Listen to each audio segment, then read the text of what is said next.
नमस्कार मित्रांनो, कलासृष्टीतून एक अत्यंत वाईट बातमी समोर आली आहे. कारण स्वप्नील जोशी यांना कॅन्सर झाला असून त्यांच्या नाकातून रक्त बाहेर येत आहे.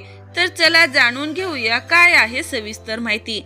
स्वप्नील जोशी हा मराठी इंडस्ट्रीमधील प्रसिद्ध अभिनेत्यापैकी एक आहे. त्यांनी अनेक चित्रपटांमध्ये काम केले आहे. त्यामध्ये मितवा, दुनियादारी, मुंबई पुणे मुंबई, प्यार वाली लव्ह स्टोरी, नवरा माझा नवसाचा अशा या चित्रपटात महत्त्वाची भूमिका साकारून प्रेक्षकांची मनं जिंकली आहेत. तसेच स्वप्नील जोशीने दुनियादारी या चित्रपटात साकारलेली श्रेयसची भूमिका प्रचंड हिट ठरली आहे. यासोबतच या चित्रपटातील त्याचे डायलॉग देखील खूप चर्चेत आले होते. त्यावर आजही प्रेक्षक रील्स बनवतात.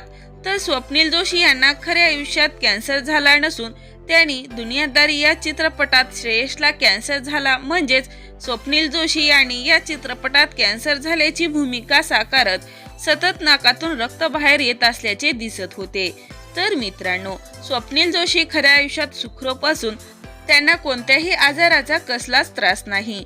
नाकातून रक्त येणे हा फक्त या चित्रपटाचा भाग होता.